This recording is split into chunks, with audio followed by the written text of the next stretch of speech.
Preseason's finally over!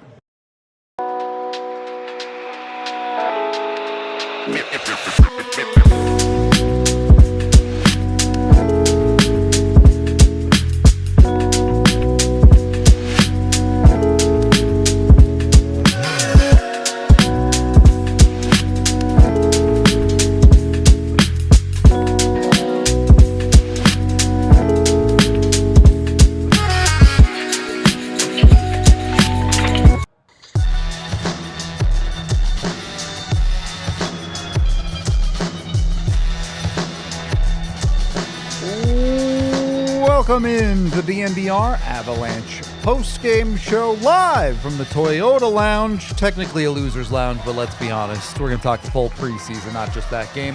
Powered by your Front Range Toyota dealerships and presented by Bet365. We've got Rudo and AJ coming to you live. Is the preseason over? Does this count as preseason over, or is the preseason not over until Tuesday when the puck drops? Let me ask you, are you about to watch another preseason game before Tuesday? Absolutely. Then the preseason is over. Okay. I've watched some junior regular season games probably, but that's not preseason. Doesn't count. Yeah. All right, preseason's over then. We're calling it here. You watch those for a reason, though. Yeah, true. Like, you're not just casually pulling up some random OHL game and being like, all right, well, let's just fire it up, I guess. Yeah, I'm watching Christian Humphreys or it's targeted. Yeah, for sure. Yeah, absolutely. Fair enough. Avs do drop this one 3-2.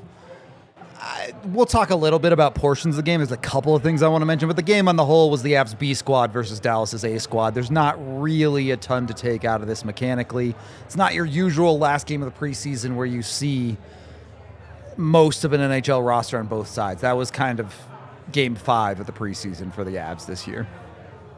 Yeah, they really did not. They did not send a competitive team.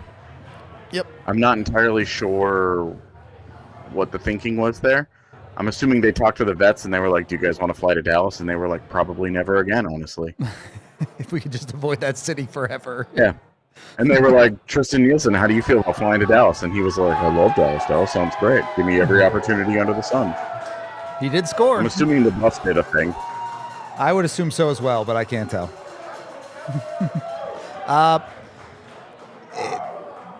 You have this game that, look, while I say it for the most part doesn't matter, it is worth noting the Avs did throw all of the unknown and or injured guys into this game. Sam Girard played in it. Matt Steinberg played in it, so he's doing just fine as well. Taylor McCarr played in it.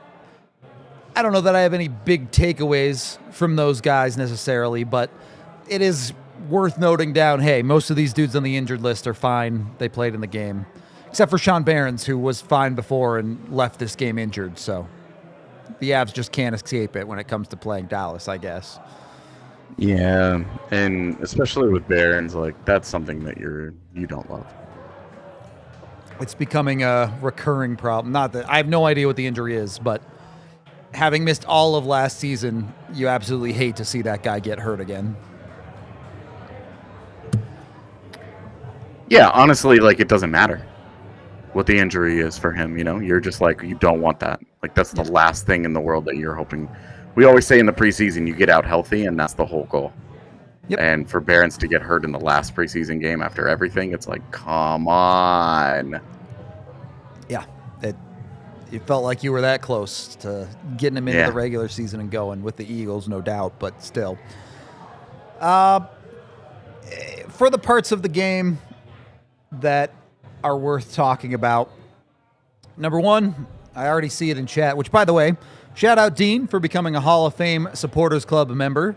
Great time to become a Supporters Club member for us here. It's our YouTube membership program where you get access to behind-the-scenes videos here on YouTube, but maybe more importantly, you get access to emojis. So when we're doing watch-alongs all season long for Avs games, you can spam the Dr. Dubs, or you can spam whatever other emojis we end up getting in there. The more of you that sign up, the more emojis we get. So jump in, support us, get some cool emojis. Wins for everybody on the Supporters Club here at DNVR. Tristan Nielsen. Yeah. Tristan Nielsen scores his 4th goal of the preseason. Helps the Avs break the power play drought that I wanted to meme for longer, but unfortunately no longer get to because he scored. Yeah. Again, we talked about him early in the preseason. This is not a guy fighting for an NHL job, but this is a guy fighting for a job. Yeah, and he's 4 years in the AHL. Like he's on a minor league deal. Like he's done fine. Like you really can't complain. He plays really hard. He has a little bit of offensive punch, and he skates the way that the Avalanche like guys to skate. So you see why he appeals to the Avalanche, but he's a Colorado Eagle. Yep. Pretty straightforward on that one. I don't know that there's a lot to talk about for the majority of this forward core outside of about 3 or 4 guys that I want to get to, but let me hold off on them for a little bit before we jump into them. The other guy that played in this game that I think I don't know that you can take a ton out of preseason, and we've talked about giving him a lot of leash because Sam Malinski's playing on the left side. He's learning something new. He's learning that adjustment. But I think on the whole, nobody should feel comfortable with what they saw out of Sam Malinski on the left side throughout the preseason.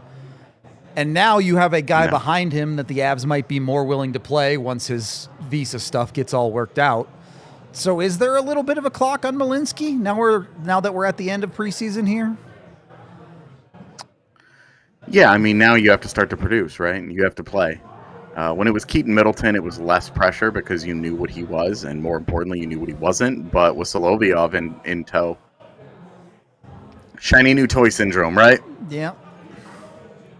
Like you're looking at the new guy going, okay, well, he's big, he's got decent feet, he's got okay hands, he makes a good first pass, he's nice and safe. He can play left and right side, like he's very comfortable back there. The one thing, he got 15 NHL games to his name.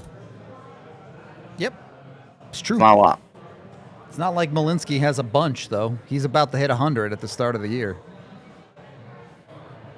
Yeah, but when you compare it to to 15 sure, games I get that. for the new guy, I mean, yeah. But there's also That's really it. There is a grand total of 0 NHL games on the left side for Malinski, to be fair. So, and I get that's not... Yeah, I mean, he did play a little bit of it last year. Sort of. It wasn't... Really,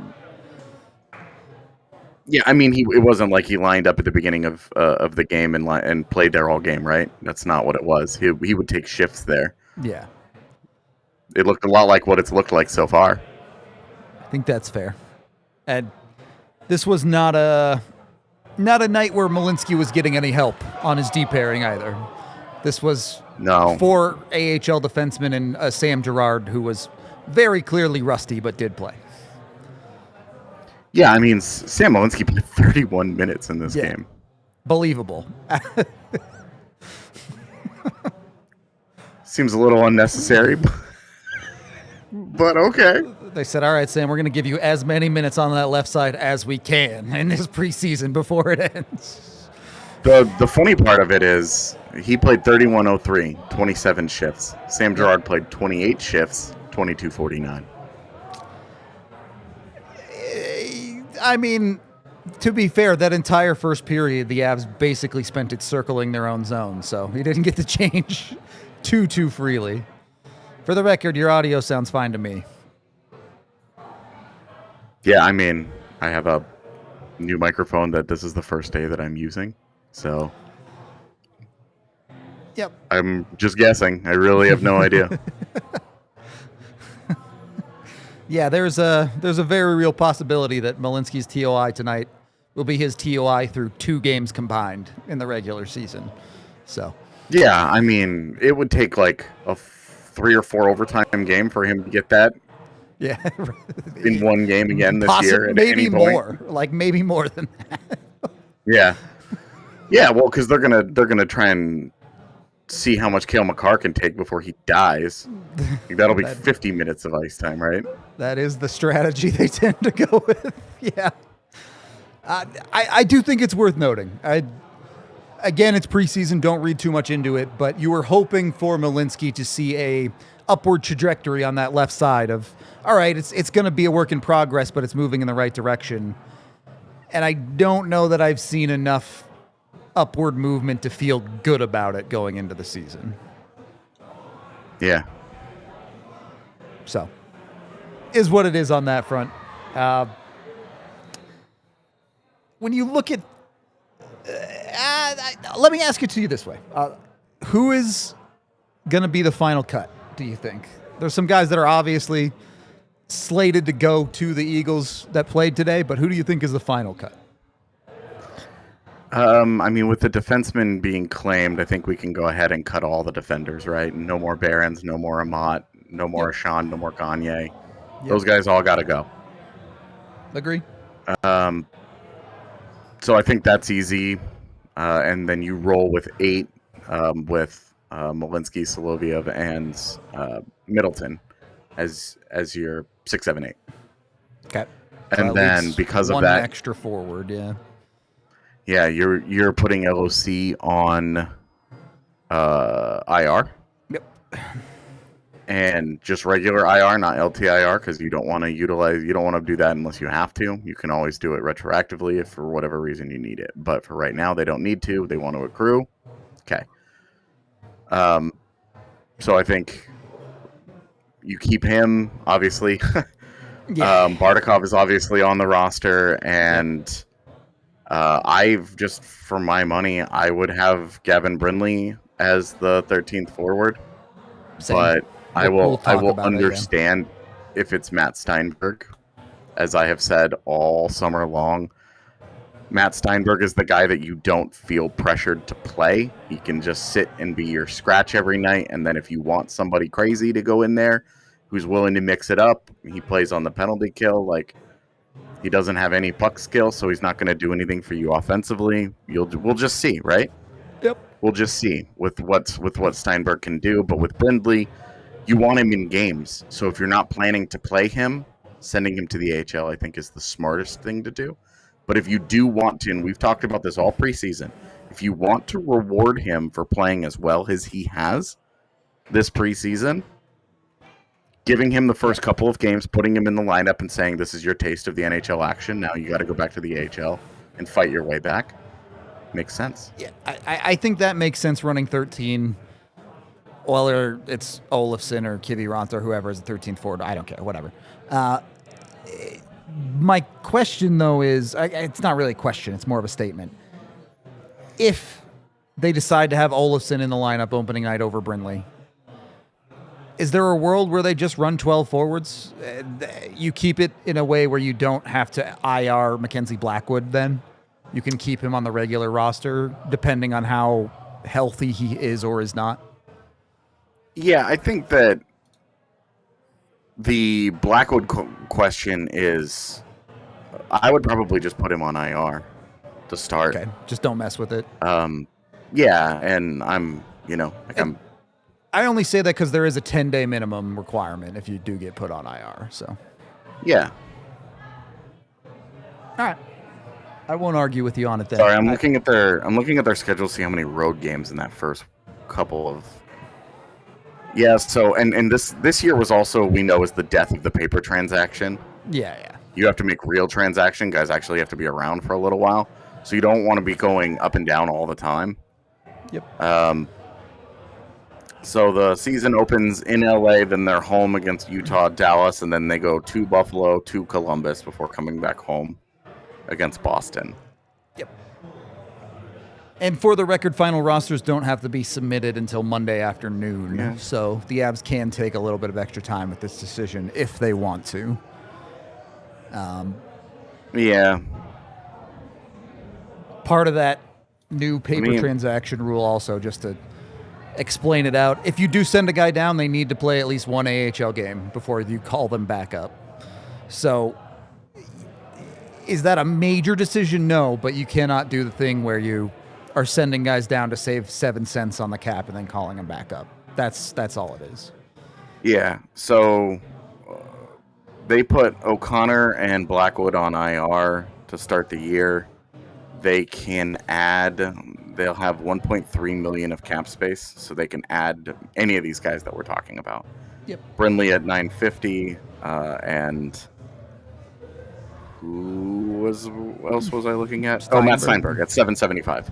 So between 3 and Steinberg 500K left, yeah. Yeah, Steinberg is the cheaper option by almost 200K, but we're talking like a short term here.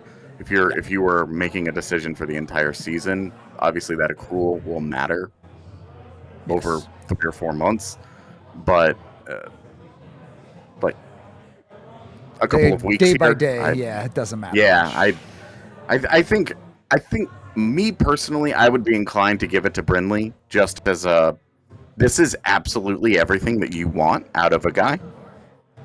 Yep. In the preseason, like this is exactly how you make them make a decision. This is the model that you want everybody to come into training camp in the future and say, this is how you fight for a job. So I think I would want to reward Brindley with that at least the first couple of games. I would probably give him through the Dallas home game, and then when they go on the road, I would probably swap him out for Steinberg. Unless Gavin Brindley just lights it up, like he plays and is great, then I keep him. I fully agree, and I want to dig more into that conversation. We do need to take our first break before we do jump into those forwards, though. So let's make sure we are headed over to our beer sponsor, Coors Light. You can get yourself some ice cold Coors Light. The mountains turn blue on the bottle or the can, and it's cold lagered, cold filtered, and cold packaged for a smoother finish. You can jump in. You'll see me drinking them on the watch-alongs regularly. We got them on set right now. You can't really see them, but that's okay. Trust me, they're on set. You can also get them down here at the DNVR bar or in pretty much any liquor store in the country. Or if you're staying at home, you can get it delivered right to your front door. Thanks to CoorsLight.com/DNVR and Instacart. You don't even have to get up off your couch to get Coors Light and have it for a chill time. Whenever you choose and chill, whether it's watching the Avs game, whether it's watching other sporting events, maybe you're out in the backyard grilling, or maybe you're just hanging out with the boys. Whatever it might be, Coors Light is the beer to choose. Make the most out of the times you choose chill and choose Coors Light. Again, get it delivered right to your front door thanks to CoorsLight.com/DNVR and Instacart, Of course, when you do drink Coors Light, please drink responsibly. Coors Brewing Company, Golden, Colorado. Once you've had your beers, make sure you're also taking care of, being able to go out and get your beers. When you need to pick up Coors because you can't order it for whatever reason, Toyota is the official vehicle of DNVR and the official vehicle of the Colorado Avalanche. Make sure you get in with them with whatever vehicle you need. They've got trucks, SUVs, sedans, hatchbacks, crossovers. How many? I don't know if they have any ATV. They probably make ATVs too, to be honest. I don't know, but that's not what we're here for. We're here for their 17 different models with all-wheel or four-wheel drive, so you can make sure you feel comfortable even in bad weather on the roads, or if you like going off-road and you can have a great time. And they also offer more low and zero-emission vehicles combined than any other automaker. 16 different hybrid vehicles. They even have hybrid trucks like the Tundra iForce Max. So go visit your Front Range Toyota stores today at a local dealership near you, including All Nation Toyota, Raplin, Centennial, Corbin Toyota, Boulder, Groove Toyota, Littleton, Mount States Toyota, Denver, Stevens Toyota, Eastern Aurora, and Stevens Toyota, Weston, Lakewood. Again, Toyota, the official vehicle of the Colorado Avalanche. Let's go places. Second period of the DNVR Avalanche podcast. Interestingly, the way this preseason played out, it felt like the biggest roster spot battle ended up being between Gavin Brindley and Victor Olofsson. It really did.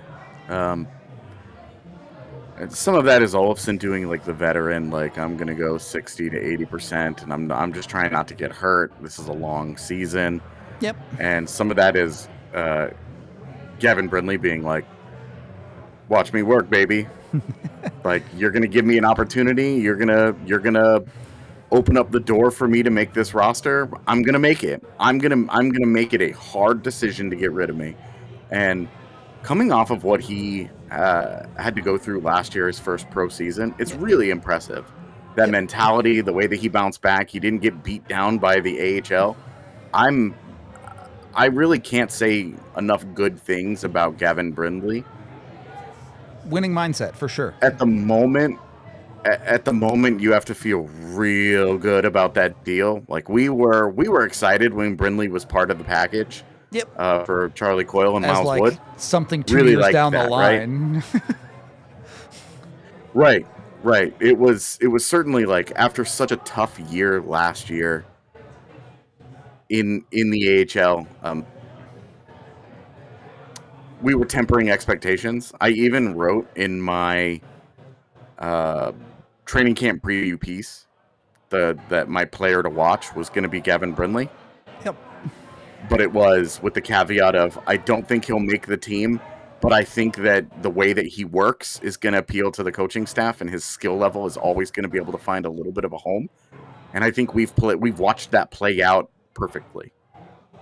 And it's functioned, right? Like, not only is the energy there, the consistency there every shift, but he's produced a point in all but one preseason game this year, I think. He got a point tonight, assist on the power play. Yep.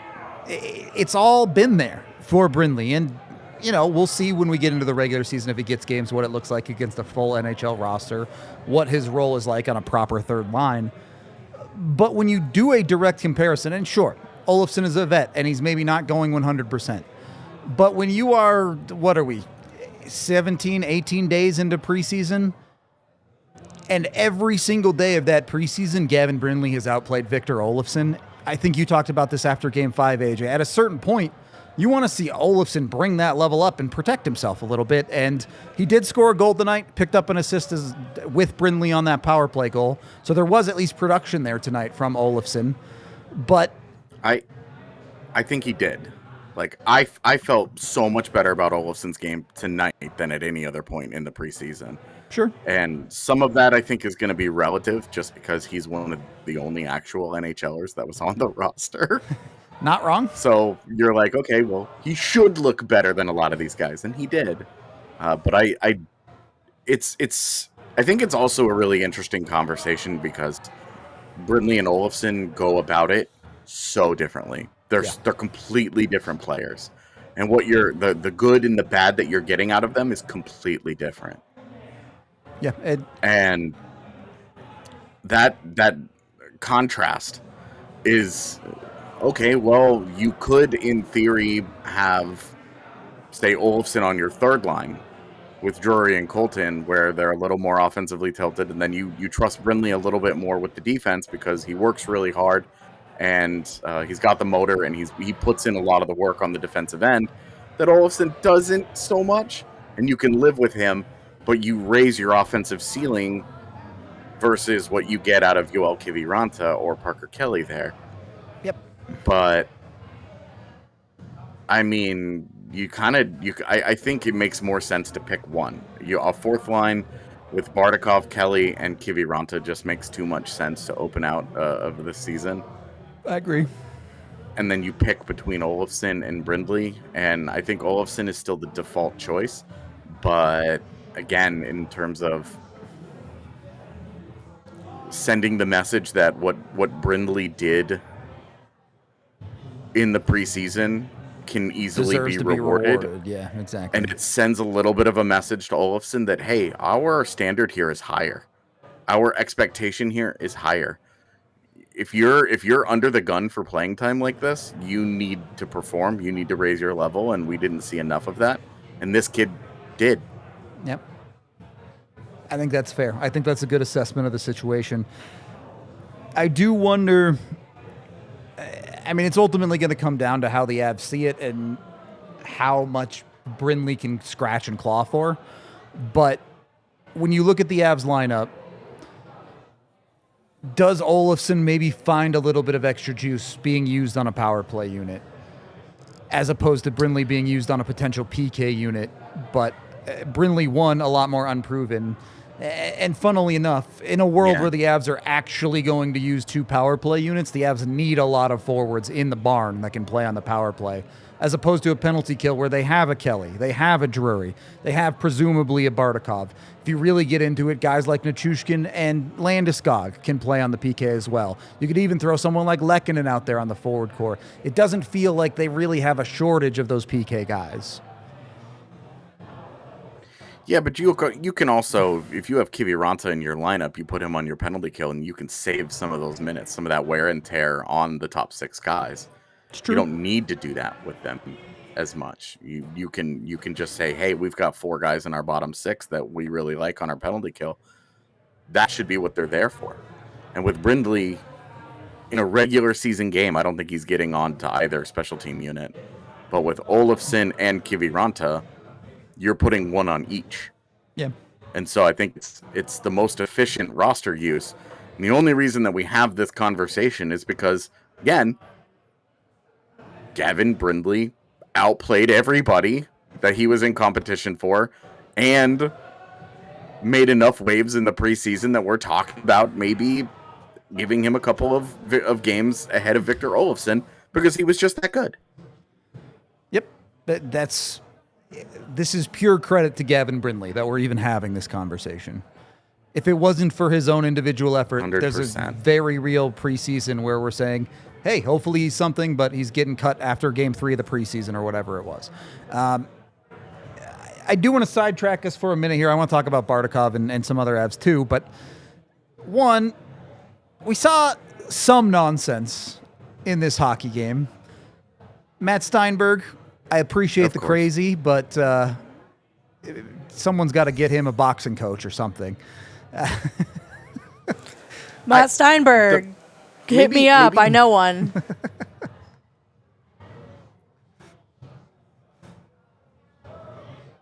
Tiff's got the boxing biggest coaches. thing. Yeah. Sorry. Yeah, Tiff just completely derailed me because I was like, oh yeah, she's in a boxing class. She knows. I think the biggest thing with Steinberg, this is twofold here. One, I absolutely love that he'll drop the gloves against Liam Bichel, who is much larger than him. Yep. But 2, he sucks at it. There is a very raw version of that spot. Very raw version of Cody McLeod inside that man. That's watching him get smoked again. I was like, God, does this feel like Cody McLeod? It really does. But what Cody McLeod would have looked like had he come up on a good team and not those really mediocre teams where he could just sort of worm his way in. And then, of course, he had like the 15-goal rookie year where it was like he never even got close to that again. Yeah. It made it harder to get rid of him. Yep. Yeah, I mean, Matt Steinberg had 5 hits tonight and 7 penalty minutes in 16 shifts. He played 11:04. 5 hits and 11:04. Like, you appreciate that he's doing that. Yep. He goes out there and does the one thing that he does. Yeah. Yep. Yeah, he's crazy, and part of that crazy is, yeah, he's willing. He's like, oh, Liam Bichel wants to go? Send me in, fellas. I'll take the punches. But it's like, I guess I would want to ask. I wish Eric was here for me to ask. When you're sitting on an NHL bench like that, and you're watching your teammate get fed fists, does it really amp you up that much? If it's a good tilt, of course, everybody gets into that, right? But when you just get dominated, are you kind of just like embarrassed for the guy a little? Where you're like, oh, I love that. To be fair, 5 minutes in the box for Matt Steinberg for just about anyone on that Dallas roster is a W. No. I mean, especially Liam Bichel, where you're like, all right, there's a good defensive defenseman who lays the body, also very active physically. Yep. So there's some value there. That's a good trade. Everything about it is good except for the part where he gets destroyed. Yeah, fair enough. I don't know where the negative value comes in. Like, is it 2 steps forward, 2 steps back? Is it 2 steps forward, 1 step back? Do you end up on the negative side? I have absolutely no idea. Anyway, fun. It was good on Matt Steinberg. This is why I spent all summer being like, hey, look, the Avs are going to value him. They're going to be able to find little pockets. I think he's going to play a number of NHL games for them this season. And this is why. He's willing to engage. He'll get down and dirty. He's all about it. Just needs to go to the Sam Girard school of only jumping players that are smaller than you. That's what he's got to learn. or at least somebody in the same weight class. Sure. Like not a clear mismatch. Yeah. Yeah. Ottawa watched a couple of their guys get embarrassed, and they went out and traded for Curtis McDermott. Right? They went out and got like a heavyweight. You're not wrong. Yeah, they're like, Matt Steinberg, you're our guy. You know? Yeah, there's a bit of a difference there, for sure. Silly. We do need to take our second break of the show, so let's make sure we hit that. And then we'll keep it rolling. We, of course, are brought to you by the folks over at Common Spirit. If you're an athlete, a weekend warrior, and anyone who loves to move, for those experiencing any sports injury or chronic pain, the Common Spirit Mountain Region is home to an incredible sports medicine program, including their new sports center, Common Spirit Health in Parker. This team of qualified and passionate providers specializes in the diagnosis, treatment, and prevention of sports-related injuries for athletes, including even your Denver Broncos players, so they know what they're doing. They're experts, understand the unique demands your body faces, so you'll get personalized treatment plans combining things like physical therapy, injury prevention strategies, and strength training. This isn't just about fixing what's broken, it's about preventative care, performance enhancement, and getting you back to peak conditions safely and quickly. Don't let an injury keep you on the bench, or even better, get proactive about your health. For more information, visit mountain.commonspirit.org, Common Spirit Health, official healthcare partner of the Denver Broncos. And once you're taking care of your health and you're ready to play, go get with the Colorado Soccer Association. It's the official hub for over 65 soccer clubs across the state, offering programs for youth players, adult players, coaches, referees, and families who want to get involved in the game. Kids as young as age 3 can get involved and kick off their soccer journey, whether you're playing for fun, competing at the highest level, or exploring a career in soccer where there's something for everyone. Be part of history with the 2026 World Cup coming to the U.S. and the new NWSL team at Denver Summit joining Colorado. There's never been a more exciting time to play, cheer, and be a part of the soccer buzz. If you want to get involved, visit coloradosoccer.org to find a club near you and be part of the future of the game. Third period of the DNVR Avalanche podcast. AJ, one more not so as related question for you, and then we'll get back on track. Okay. Tampa versus Florida Day. Best or worst preseason game of the season? Both? You love that the Battle of Florida is going to continue to be mass chaos this year. Great. Love that. From the perspective of Sabourin smoking Aaron Ekblad in the face while he's still woozy from the hit he just laid on him behind the net, you're like, that's so scummy. And it causes a chain reaction of events where both teams just start destroying each other. Carter Verhaeghe launches himself into a boarding penalty. Where you're like, okay, I mean, the guy just took flight. It looked like October sky out there, you know? Like, it was silly. It was silly. It's fun, though. I mean, anybody that grew up in our era, you know, the 90s of hockey, and certainly any time before that, will like remember like that time where teams genuinely hated each other and would try to hurt each other, and it was just like hockey /brawl /cage match, but not like that. It's not like that anymore. So now it's kind of. It almost takes you back a little bit where you're like, oh my God, this is overly violent. And this isn't even me being like soft-hearted about it. It's just like, it's a little striking to be like, I forgot that hockey could get like this. I mean, look, obviously self-admitted, never been the guy that's really into the heavily physical, brutal style of hockey. I definitely lean more toward the skill side of it and all of that. But I can at least be convinced, be it an important regular season game, being a playoff game, you can at least talk me into it if you believe that's an advantage for your team. In the preseason, what the hell are we doing? What is this? I struggle to understand where the value is. Even if it's like, oh yeah, these two teams are rivals and we truly hate each other. Okay, then save it for a game that matters, dude. Y'all just beating on each other to beat on each other. Neither of you is getting anything good out of this. Most of you are probably now going to start the season with suspensions. Like, what is this? Well, and like Sabarin's not making the team. Right. You know, like he's not really in contention to make a team. So if he gets himself a suspension there, like why would they ever call him up at this point? Just okay, we're gonna call you up so you can get so you can serve your suspension and go about your business. Do the same thing that Avs did with Steinberg I don't know, last year. Yeah. Wait until the postseason and then sneak him onto the roster so that it gets served, and then you can be like, he was suspended. Sorry. That's tough for him. I mean, yeah, I'm with you. It's a preseason game. Like, what? This feels unnecessary, especially it's tangentially related to what we saw in Dallas, Colorado tonight, where what is Jason Robertson doing sucker punching Parker Kelly? Like, why are we doing this? Well, and at least Parker Kelly's going to be in the NHL this year, and it's like, hey, these guys can at least, they'll see each other down the road. Yeah. You're not going to see Wyatt Ahmad or some of these other Jack Ashan, like... Yeah. Radek Faksa trying to you're bullying AHL players. Gagne, like, what are we doing? Yeah. Yeah.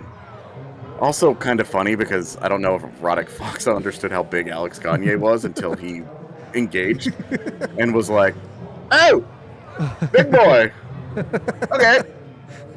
Which I thought was kind of funny. Sure. It's funny when nobody gets hurt. I'll put it to you that way. Yeah, it's confusing, like, when, like, these types, like Liam Bichsel and Matt Steinberg, we're talking about maybe he makes the 13th forward spot, and Liam Bichel's an every night guy for them, you know, and like a first round pick, and like he's going to be a big guy that they build around for a number of years. He's an important part of that organization. No offense to Matt Steinberg, he's not. Like he's got a role to play, and there's value in having him around. But like we're talking about a 13th forward here. Yep.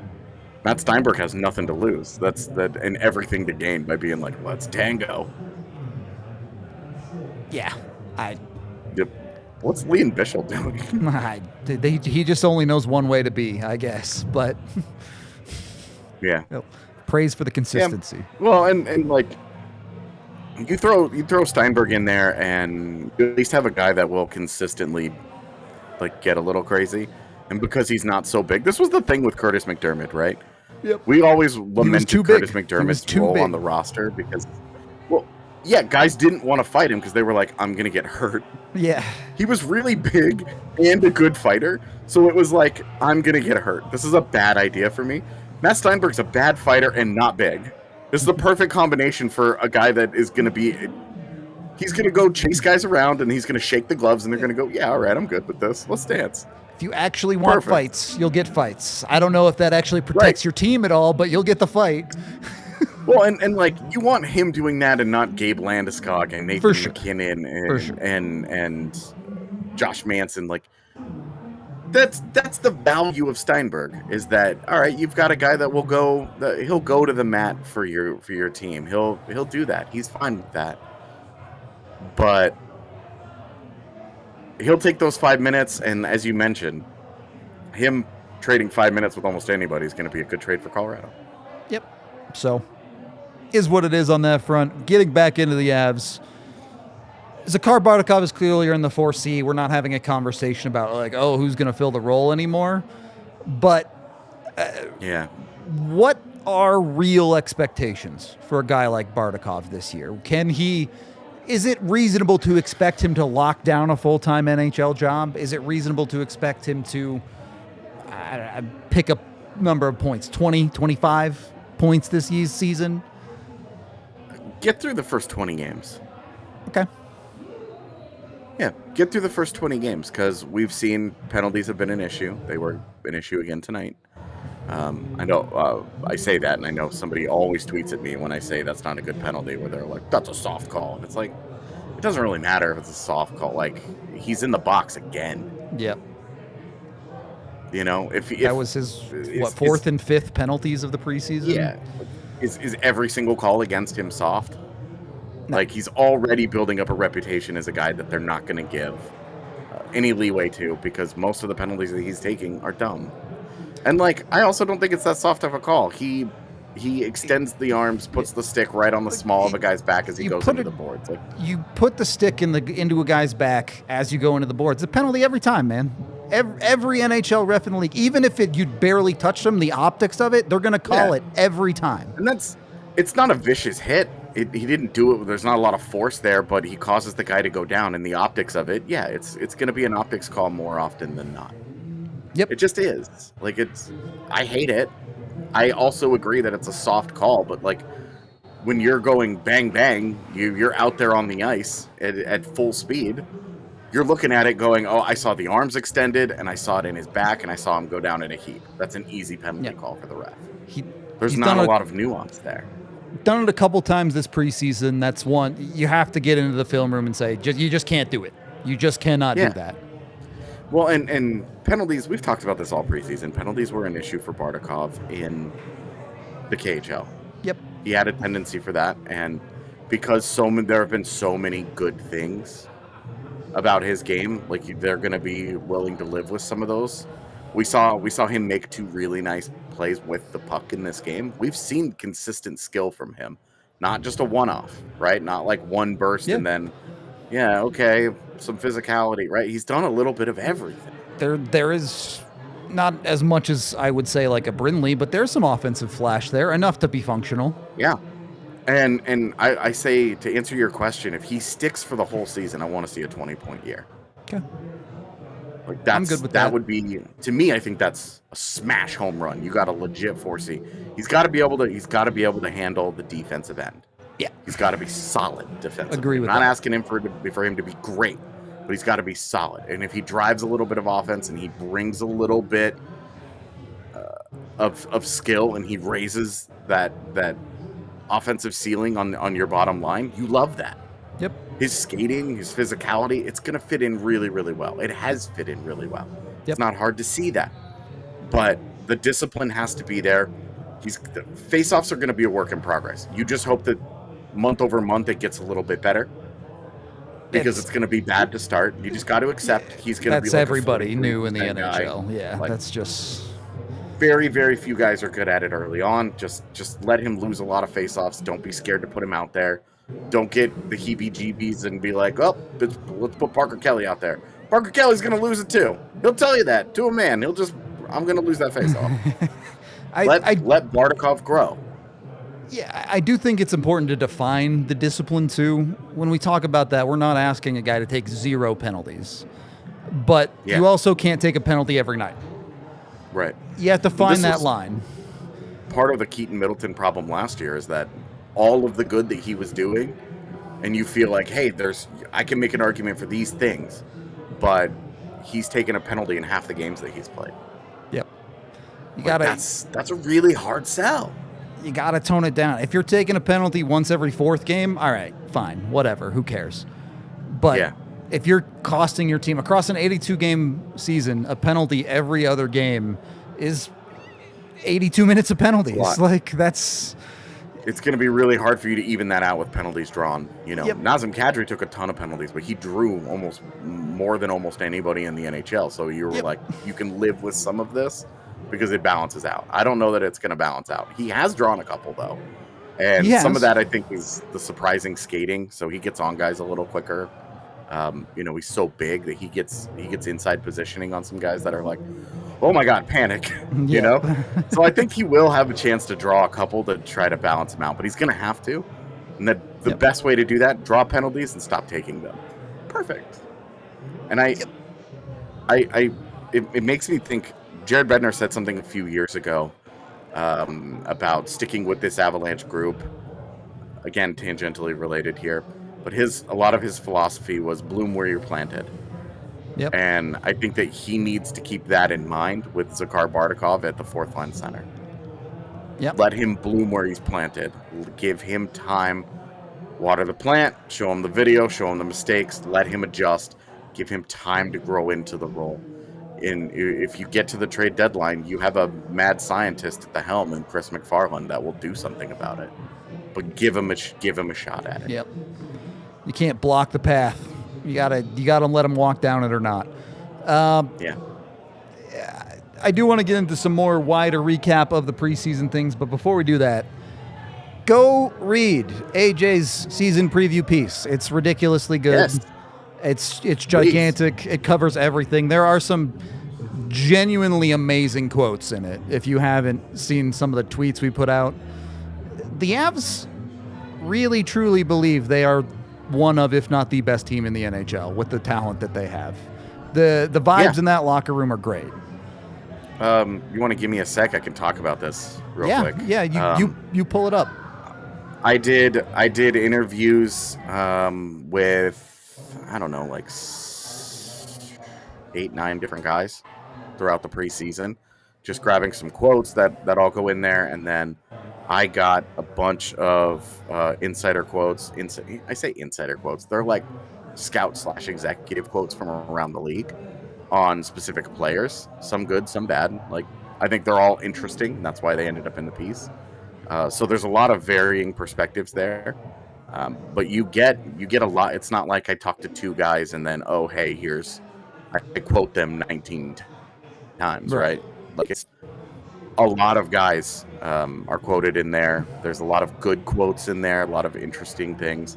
And yeah, one of the big feelings that you really get out of this, and I would like to write a separate piece on this in a couple of days here, is this is a team that really believes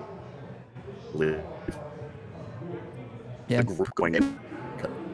And every team every year is going to go to camp and they're going to say some version of really like the guys in this room. I think we can do something about it, but you always know when it's kind of garbage. Like you know when they're kind of selling you a bill of goods, but you did not get the stock. We're not. Good. We're going to do our best quotes this year. Yeah.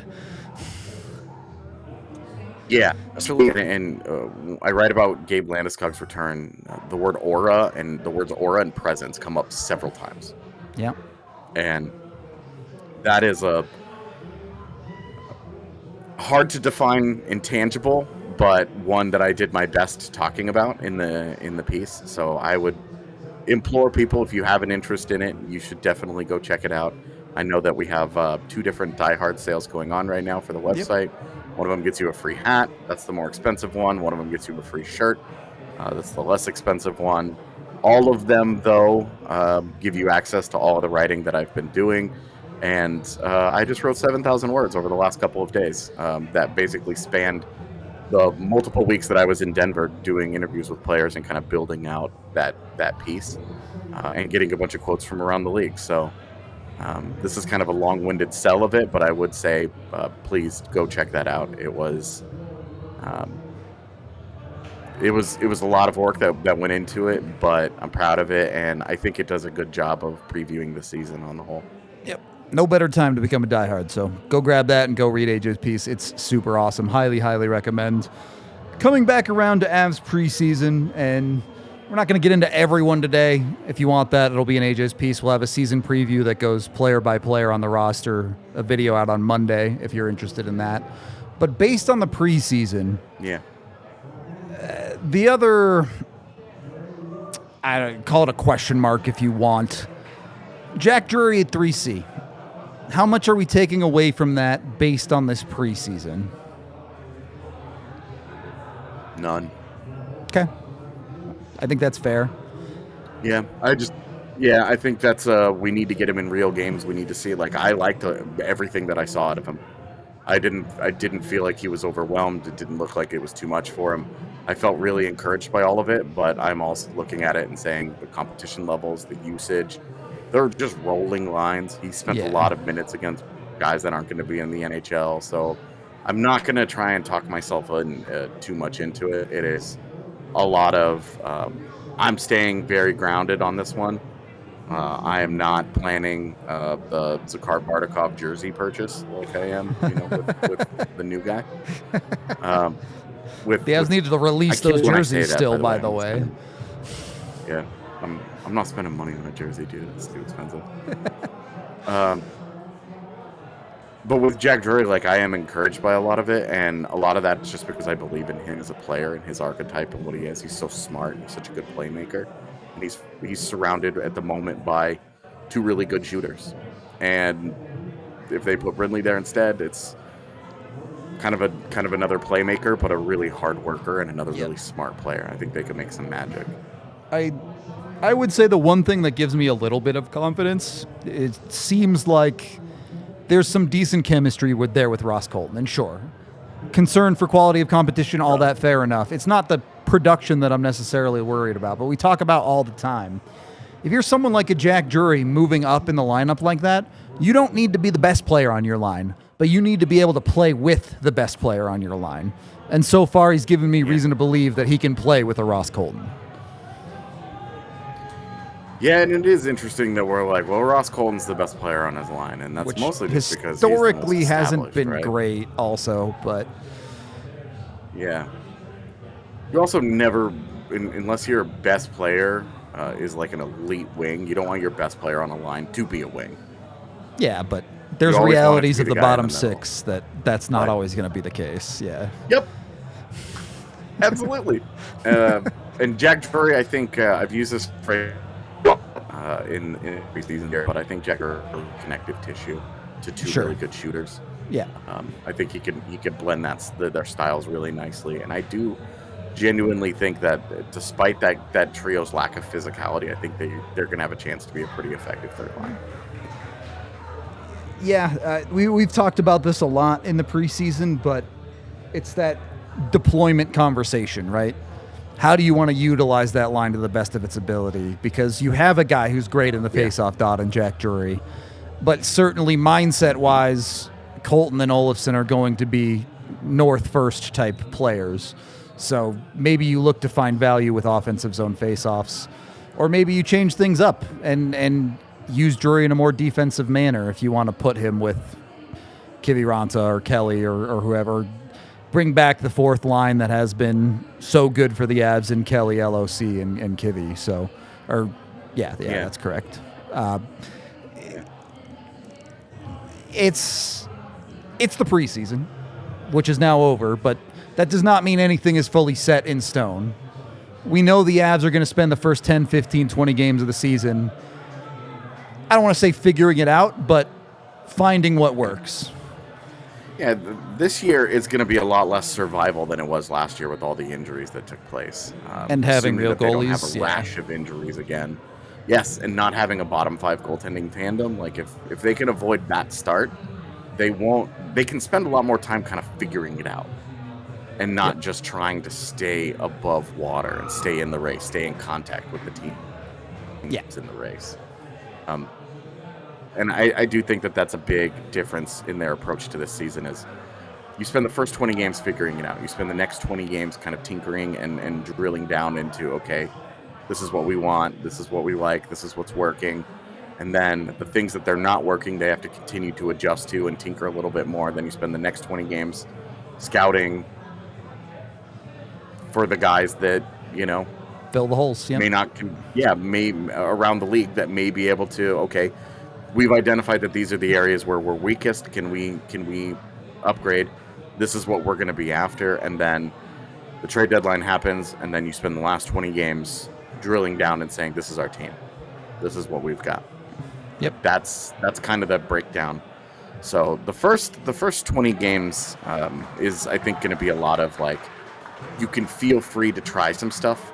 Again, Sam Malinski on the left side is going to be you're trying stuff. Yeah. A great example of that. And then the Drury Bardakov 3C, 4C alignment is going to be another big part of it. Yeah. As much as we like to delineate the end of the preseason and being like, here we go, there's still plenty of experimentation to be had with the Avs lineup. And to be... go ahead. Just the really nice part about that is that it's an NHL lineup. You're not looking at it going, God, a lot of these guys wouldn't even be in the NHL on other clubs. Yeah. These are NHLers. Parker Kelly's an NHLer. Yeah, he's a fourth line guy. But he's a proven fourth line guy, and we saw him at wing last year. When he got there, he got to go and do what he does best, and he popped in a different kind of way. LOC, Kiviranta, like you feel really good that even the bottom of your lineup, NHLers. Like Sam Malinski and Zakhar Bardakov are like your weakest links. Yep. And I guess Trent Miner is your third goaltender. Yeah. Are your weakest links in your lineup right now.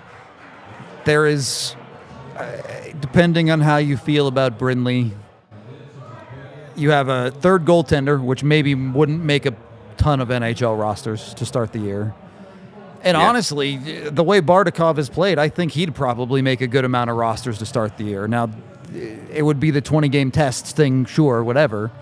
But this does not feel... This feels like a team that is NHL roster ready as is, and then you get an LOC back, and then you get a Blackwood back, instead of starting the season down bad, and it only gets worse as far as the number of NHL players actually in your roster. Honestly, you'll probably get Blackwood back within the first. You're right. I said those backwards, so fair enough. But I mean, like, we're talking like he could miss like 4 games. It could be. It could be as little as that. Yeah. Yeah. So. And it's not like he would have played all 4 of those games anyway. Scott Wedge would have played one of them certainly. Yep. Even as is. So. And then the last so differently going into the start. It really, really does. Not just like, oh, vibes are good. Like, there is tangible. Look at how much better the Avs are set up to get out of the starting block this season, as opposed to last season. It's significant. And last season they were still a 49-win team. So. Yep. The last thing I wanted to touch on, when we look at the Avs lineup, I think something I give them a lot of credit for is a lineup they've built to be incredibly flexible. And obviously every NHL team needs flexibility, but you look at the Avs top 9, Lehkonen could play on any of the top 3 lines. Nichushkin could play on any of the top 3 lines. Landeskog, assuming health is good, could play on any of the top 3 lines. Yep. You even look at someone like Olofsson and Colton, and I don't know that you necessarily want to move them up in the lineup, but if you need to, you can move a couple of those guys up into the top 6. Both guys have had successful stretches as top 6 players in their NHL careers. Yep. Like, it's not like you're projecting. It's not like when they moved Kiviranta into their top 6, or last year when they had a second line of Ivan, Casey Middlestat, and Nikolai Kovalenko. Tough. Like, it's a very, very, very different feel than that. Yeah. So, having lineup flexibility just makes a team's life so much easier because injuries happen. The unfortunate reality of the NHL, if you're not the luckiest team in the league that year, you're going to go through some injuries. And having a Colton that you can move up, or if you have a bottom 6 injury, having a guy like a Brindley that you can call up, or a Steinberg that can fill in, it goes a long way. Is it the difference between life and death? No, but getting through that 15-game stretch, playing McKinnon 23 minutes instead of 29, makes a difference, especially in an Olympic year. Yeah, well, and this year it's more like getting him down to 21 minutes instead of 23. Sure. But the other part you're talking about versatility that I think we haven't touched on very much this preseason is if you have the inevitable Josh Manson injury, well, Sam Malinski's right there. He slots right in, right? Like, that's a very easy... And you know he can play on the right just fine. Yeah. Yeah, and that's why you don't move. That's why you don't panic to him not being very good in the preseason, and you don't move him right now because you know you're going to need him at some point. Sam Malinski's going to give you good minutes at some point this year. But in the forward core, Parker Kelly was your 4C for a long time last year. Ross Colton was your 3C 2 years ago and was surprisingly successful. So if you have injuries down the middle, you've got a couple of guys that can pinch hit there. You don't love it, but you don't hate it. Yeah. Right. Like you're not like Ross Colton's on the wing right now for a reason. They prefer him there, of course. Clearly.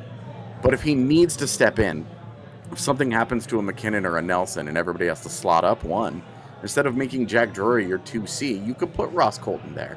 Yep. And then you put Olofsson and Brindley and Drury as your third line, while Ross Colton is your 2C in between any of those wings in your top 6. Like, you can survive with that. Yeah, it's serviceable. Hitting my mic, I'm sorry. You can survive in that environment. It's not at all like last year where it was like, well, one injury here and you're done. Yep. Yeah, like if Cale Makar or Nathan McKinnon or Devon Taves goes down for an extended period of time, you are in trouble. But that is true for everybody. There's just no replacing those guys. You just can't. Yep. There's no replacing. There's nothing you can do about that. We are headed into overtime here. Make sure you continue the conversation online at thednvr.com.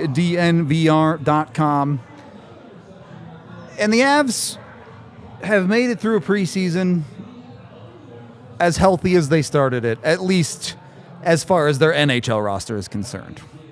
Yeah. Eagles maybe suffered a couple of injuries, but their NHL roster didn't lose anybody. In fact, hoping that Barons is good. Yeah, of course. In fact, you even get a little bit extra confidence. Sam Girard did play today. We already talked about it, but if he played in this preseason game, he should be good to go for game 1 of the regular season. Didn't play well, but also his first preseason game. I could not hear whatever you just said. I don't know why, but okay. Oh, I heard that. Good. So whatever. I said did not play well, but it was his first preseason game. Very clearly extremely rusty, but that's why they played him in this game first and not game 1 first. So also gives him a good chance to test it out. Hey, are you good to go? And if you are good to go, knock off some rust. Now you've got a game under your belt. Yep. It's all feels pretty darn good. You mentioned the aura around Gabe Landeskog. That's back. I'm excited to see Nathan McKinnon and Cale Makar going full speed in a game on Tuesday instead of the 35, 40, 50% we've seen in the preseason. Oh, dude. McKinnon especially. Yep. Unwatchable, man. It's the whole preseason. Cutting it down to 4 games might not be enough. We need to cut it down to 2 games. All right? Oh, totally. I'm looking forward to next year, it only being 4 instead of 6, but I'm also by the 4th game, I'm going to be cut it down to 2. Yep. I liked, Bednar had the do we make the rookie showcase bigger? Yes. Turn the rookie showcase into the minor league and rookie showcase. Play all your guys in a 4-game tournament. You can make your decisions off that, and then you have 2 preseason games to get your boys warmed up, and you're going. Easy. That's all I got. So easy. It's so easy. Just stop being afraid to play things. To play games. I'm saying. Anything else you want to add, AJ, before we get out of here? No, just to reiterate, go read the season preview I put up on the website, sign up for a diehard subscription, etc., etc. Go do all of that. We are off Sunday and Monday, though there will be the preview video on Monday for your consumption. But the next time you hear from us live will be pregame Tuesday of Game 1 for the Colorado Avalanche, and the season will be going. I can't wait. Can we just fast forward to Tuesday? We are out of here for this one, though. Thank you, everyone, for hanging out. Subscribe. It helps us out. We're trying to do big things this year. The more YouTube subscribers we get, the better. So show us a little bit of love, and we'll show it back to you. This has been the DNVR Avalanche podcast presented by Bet365, and we'll talk to you Tuesday. We all silly like the mayor.